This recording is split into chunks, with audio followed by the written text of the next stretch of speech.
तो जब कभी कांग्रेस पावर रही थी कम्युनल राइट होता, एक उनकी सोच की वजह से, दूसरा मैं सीएम तू सीएम मैं सीएम में ये काम शुरू करते हैं लोग। अब मिसाल के तौर पे कांग्रेस जो बोल रही है, कर्नाटका में 80% गरीबों की स्कॉलरशिप खत्म हो गई। 80% 80% स्कॉलरशिप वहां पे कांग्रेस नहीं दे रही है कर्नाटका में। दूसरी बात आपको बताना चाह रहा हूं कि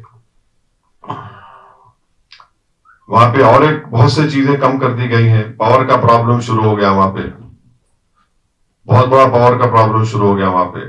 और उडुपी में 4 मुस्लिम परिवारों का मर्डर हो गया, मां का, 2 बेटियों का, जो एयर इंडिया में एक बच्ची मुलाजिम थी, और बेटे का। क्या चला रहे वो लोग गवर्नमेंट वहां पर? एक मुस्लिम फैमिली के 4 व्यक्तियों का मर्डर हो गया, मां का, उसकी दोनों 21 साल की एक बेटी, 24 साल की एक बेटी, 13 साल का एक बेटा। आप क्या, अगर यहां पे कुछ हो जाता यहां पे तो कितना रोते थे आरएसएस अन्ना? 4 लोगों का मर्डर हो गया उडुपी में। और आप बोल रहे, अच्छा आप बोले थे, क्या बोले थे आप, बजरंग दल पे बैन लगाएंगे। क्यों नहीं लगाए भाई आप? कर्नाटका में शादी मुबारक की स्कीम बंद हो गई, मालूम आपको? स्कॉलरशिप में वो भी कम कर दिए। तो ये कांग्रेस पार्टी का चेहरा है। माइनॉरिटी डिक्लेरेशन आप हैदराबाद में देते, क्यों देते? क्योंकि एमआईएम पावरफुल है। आप मध्य प्रदेश में नहीं दिए, छत्तीसगढ़ में नहीं दिए, राजस्थान में क्यों नहीं दिए? वहां के माइनॉरिटीज को नहीं चाहिए डिक्लेरेशन। ये चक्कर है इनका। और एक आपको बताता हूं कांग्रेस के बारे में, वो जयपुर ट्रेन में 3 लोग मारे गए थे। That RPF constable shot 3 people. One happened to be from Hyderabad, दूसरा आदमी राजस्थान का था। यहां पे एमआईएम के डिमांड पे एक्सग्रेशिया मिला ऑर्फन्स को, विडो को अपॉइंटमेंट लेटर मिला गवर्नमेंट का, और एक 2 BHK मिला। 3 चीज मिले। राजस्थान में क्यों नहीं दिया? आपकी सरकार है ना, आप एक पैसा नहीं दिए वो फैमिली को, ना रहने को घर दिए, ना कुछ करे। यहां पे एमआईएम पावरफुल है, नाइंसाफी के खिलाफ हम आवाज उठा रहे। आप देख लीजिए, मैं आपको कई एग्जाम्पल दे सकता हूं आपको मैं, इनके कमिटमेंट बोलिए, नॉन कमिटमेंट बोलिए कांग्रेस पार्टी का। जुनैद नसीर को जिंदा जला दिए, kidnap from Rajasthan, taken to Haryana, burned alive. They promise 15 lakhs. As of now, when we speak, only 5 lakhs have been given to them. This is what they have been doing. More than thousands of communal riots have taken place under Congress regime. अगर मैं या किसी आप साहबी से पूछूं कि आपको मालूम मुरादाबाद में क्या हुआ था, आपको नहीं मालूम होगा। 1986 Moradabad, on the day of Eid, 390 Muslims were shot dead.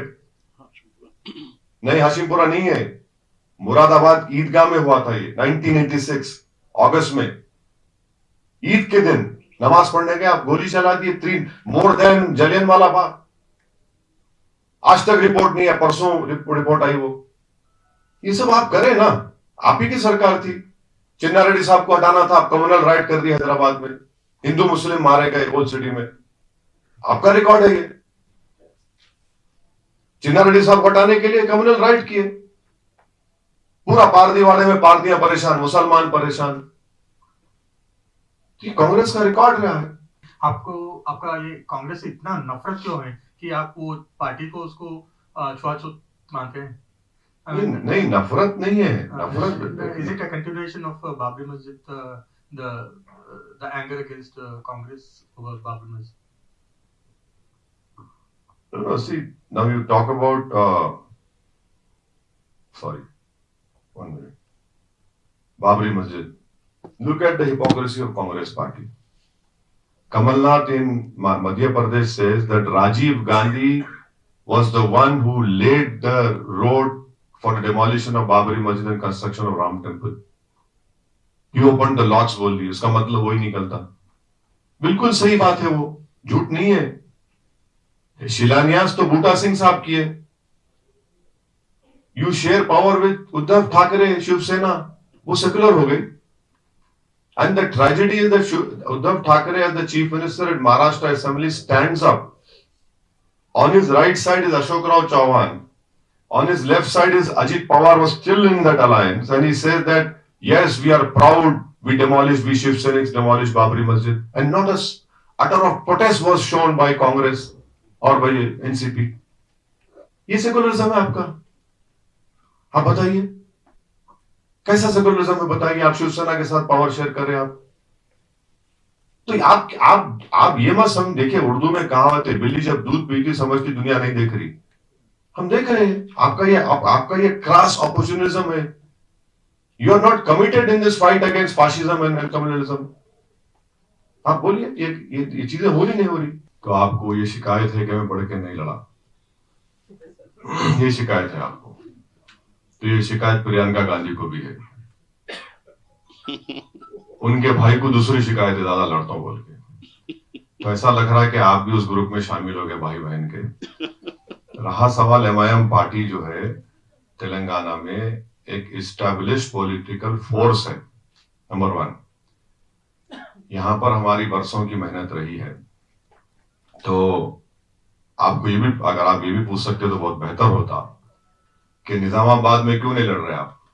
वहां पर मेरे 16 म्युनिसिपल कॉर्पोरेटर है, डिप्टी मेयर है। अरे चलिए मैं बोल दिया, मुतमईन चलिए। आपके दिल में जो बात छुपी है मेरे को मालूम, इसलिए बोल रहा हूँ। हाँ, तो देखिए, पहले गोशा महल क्या थी मेरे भाई? पहले गोशा महल क्या थी? क्या नाम था उसका? अरे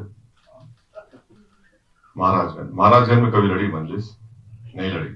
2009 में गोशा महल बनी। पहला उसके एमएलए कौन थे? मुकेश गौड़ साहब। मुकेश गौड़ साहब, हम उस वक्त राजशेखर रेड्डी के साथ थे, कांग्रेस साथ नहीं थे। राजशेखर यूपीए का हिस्सा भी थे।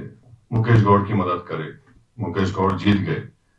2014 में मुकेश गौड़ साहब के खिलाफ एक माहौल था, बेचारे दुनिया में नहीं है, मेरे अच्छे दोस्त थे, हम सपोर्ट करे, वो हार गए। 2018 में भी हम नहीं लड़े। 2018 में हम नहीं लड़े और हम किसी जराए से कांग्रेस के लोग को बोलने लगा कि भाई मत लड़े, हरा सकते। मगर खैर वो डिसीजन लिए कांग्रेस और बीजेपी के कैंडिडेट जीता 17। ये आप इस बात को समझिए। तो हम तो 27% जहां पर हम नहीं लड़ रहे, हो रही है सबको। 44% जहां पर हम नहीं लड़ रहे वहां तो गुलाब जामुन खा।